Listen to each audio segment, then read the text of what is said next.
Good morning everyone, welcome to knowledge account. আমি কুন্তল মাহিন্দার তোমাদের সাথে ডিসকাস করব 26 জানুয়ারি 2025 ডেলি কারেন্ট অ্যাফেয়ার্স, তার সাথে সাথে রিলেটেড স্ট্র্যাটেজিক এগুলো।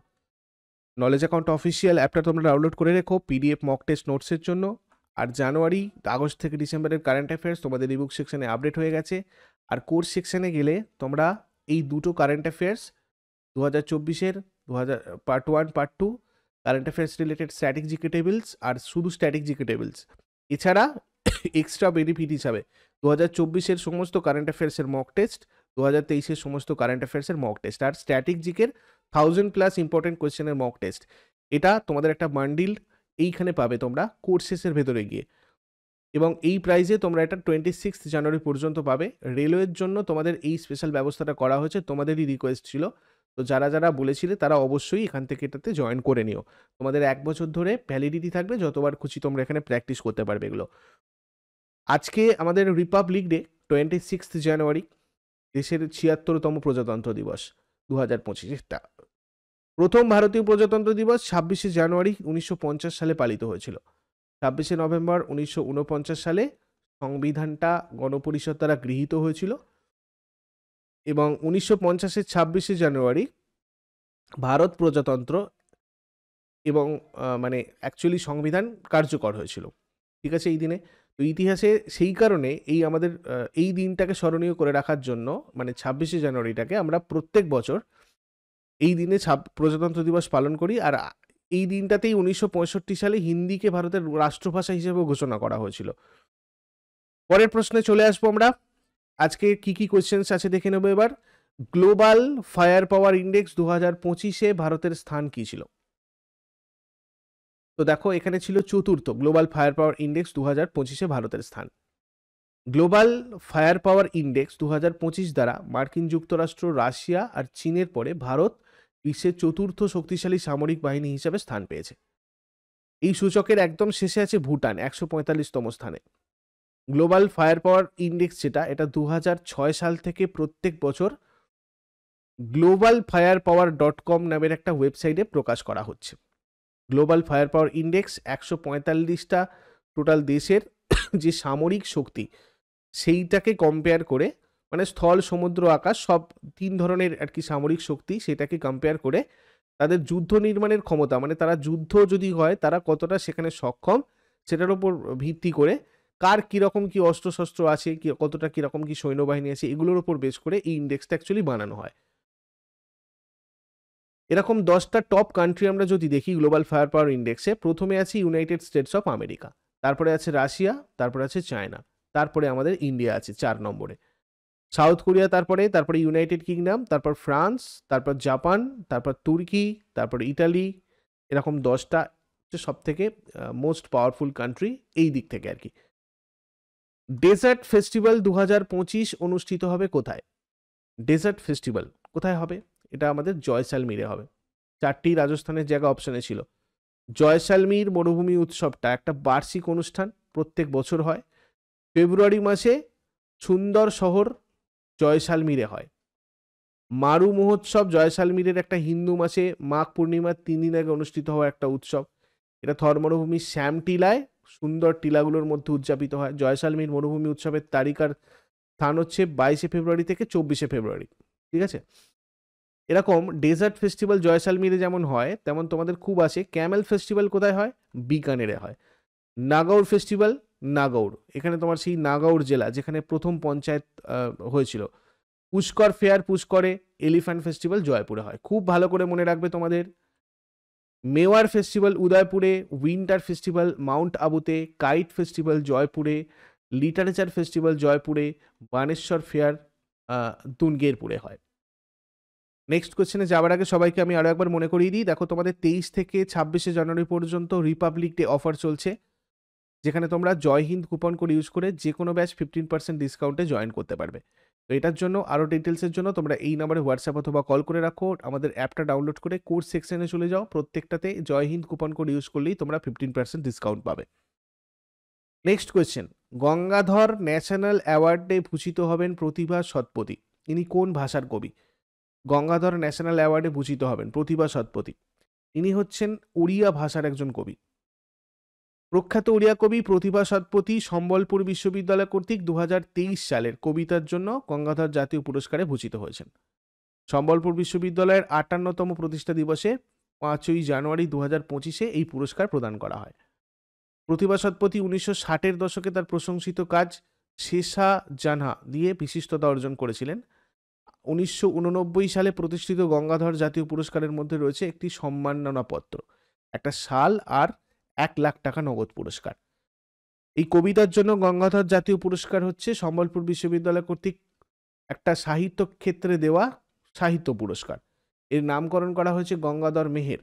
1991 সালের আলী সর্দার জাফরিকে প্রথম পুরস্কারটা দেওয়া হয়েছিল।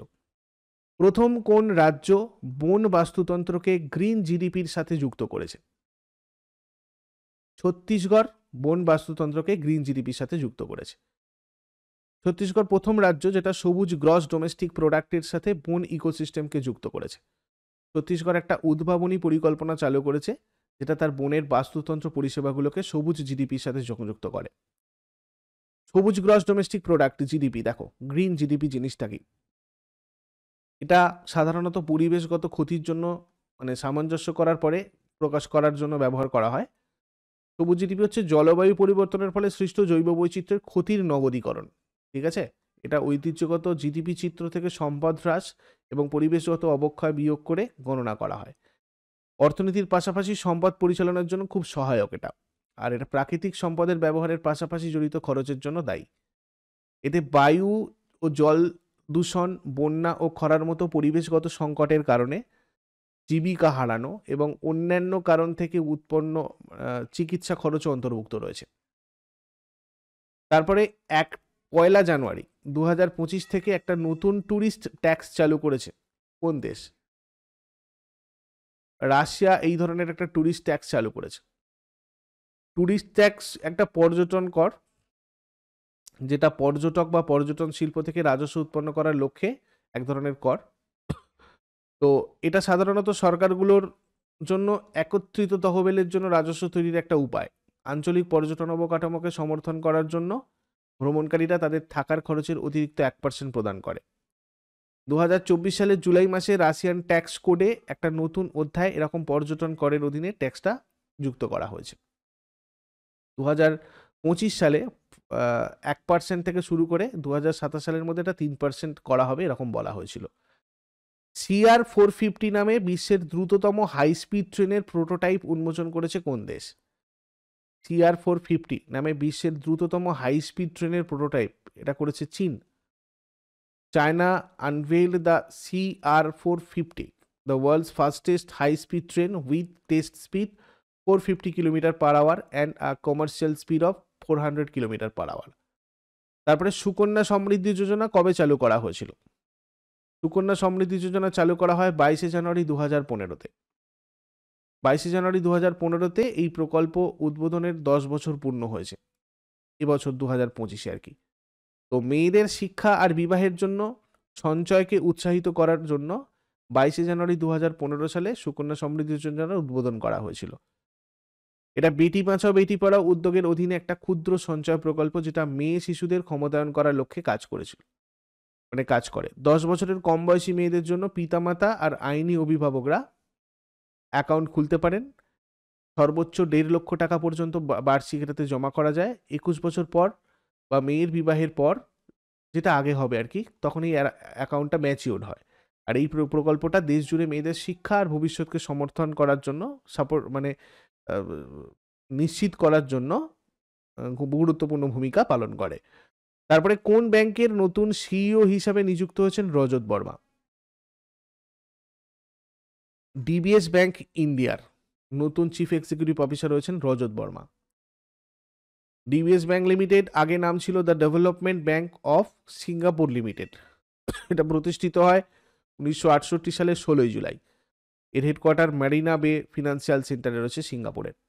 চেয়ারম্যান রয়েছেন Peter Seah. Chief executive officer Piyush Gupta. তারপর এশিয়ান বক্সিং সংস্থার বোর্ড সদস্য হিসাবে নিযুক্ত হয়েছেন কে? এশিয়ান বক্সিং সংস্থার বোর্ড সদস্য হিসাবে নিযুক্ত হয়েছেন Ajay Singh. Boxing federation of India হচ্ছে ভারতে অপেশাদার বক্সিংয়ের জন্য সরকারি জাতীয় নিয়ন্ত্রক সংস্থা। এটা বিশ্ব বক্সিংয়ের সদস্য, মানে মেম্বার রয়েছে। বিএফআই এর সদর দপ্তর নিউ দিল্লিতে রয়েছে। বিএফআই ওয়ার্ল্ড বক্সিংয়ের মেম্বার রয়েছে। প্রেসিডেন্ট রয়েছে অজয় সিং। সেক্রেটারি হেমন্ত কুমার কালিটা। তারপরে জাতীয় কন্যা শিশু দিবস কবে পালন করা হয়? National girl child day. এটা পালন করা হয় 4th জানুয়ারি। ভারতীয় সমাজে মেয়েদের মুখোমুখি হওয়া অসাম্য সম্পর্কে সচেতনতা ছড়িয়ে দেওয়ার জন্য প্রতি বছর এই দিনে এটা পালন করা হয়। এটা 2008 সাল থেকে পালন করা হচ্ছে আর কি, ঠিক আছে। 24শে জানুয়ারি বালিকা দিবস উদযাপনের মূল কারণ হচ্ছে 1966 সালে এই দিনে ইন্দিরা গান্ধী প্রধানমন্ত্রী হিসেবে শপথ গ্রহণ করেছিলেন। তিনি দেশের প্রথম মহিলা প্রধানমন্ত্রী হয়েছিলেন। তারপরে মোটর সাইকেল ড্র্যাগ রেসিংয়ে 15তম জাতীয় শিরোপা জিতেছেন কোন ভারতীয় রাইডার? হেমন্ত মুদ্দাপ্পা। ভারতীয় মোটর স্পোর্টসে ড্র্যাগ কিং নামে পরিচিত। মাদ্রাজ ইন্টারন্যাশনাল সার্কিটে Indian national motorcycle drag racing চ্যাম্পিয়নশিপের ফাইনাল রাউন্ডে ট্রিপল ক্রাউনে জিতে একটা অসাধারণ কৃতিত্ব অর্জন করেছেন। এবার আগের দিনের হোমওয়ার্কগুলো সবাই দেখে নাও। 2016 সালের রিও অলিম্পিকে ভারতের পতাকাবাহী অভিনব বিন্দ্রা কোন খেলার সাথে যুক্ত? তো এটা হয়ে যাবে শুটিং। আর শ্রীরঙ্গপত্তনমের সন্ধি টিপু সুলতান আর কার মধ্যে স্বাক্ষরিত হয়েছিল? এটা হয়ে যাবে কর্নওয়ালিস। আর আজকে তোমাদের জন্য প্রশ্ন থাকবে, মঙ্গলযান লঞ্চ হয়েছিল কোথা থেকে? আর ভারতীয় অ্যাথলেট নীরাজ চোপড়া টোকিও অলিম্পিকে জিতেছিলেন, তিনি কোন খেলার সাথে জড়িত? শেষকালে কমেন্টে জানাও। চট করে আগের দিনেরগুলো কুইক রিভাইজ করে নেবো, যারা যারা লাইভে রয়েছে অ্যান্সার করবে। 25 জানুয়ারি 2025-এর কোয়েশ্চেন্স আমাদের কী ছিল? কোন অঞ্চলের ভার্জিন কোকোনাট অয়েল সম্প্রতি মর্যাদাপূর্ণ ভৌগোলিক নির্দেশক মানে জিওগ্রাফিক্যাল ইন্ডিকেশন ট্যাগ পেয়েছে? আন্দামান হয়ে যাবে। হেনলি পাসপোর্ট ইন্ডেক্স 2025-এ ভারতের স্থান কত? 85। বেসামরিক নাগরিকদের ভারতের সামরিক ইতিহাসের সাথে সংযুক্ত করার জন্য চালু করা অ্যাপ এবং ওয়েবসাইটের নাম কি? ভারত রণভূমি দর্শন। জুওলজিক্যাল সার্ভে অফ ইন্ডিয়া দ্বারা আবিষ্কৃত নতুন প্যাঙ্গোলিন প্রজাতির নাম কি? Manis indoburmanica. কোন ব্র্যান্ডের নাম পরিবর্তন করে নতুন নাম হয়েছে ট্রু হোম ফাইন্যান্স?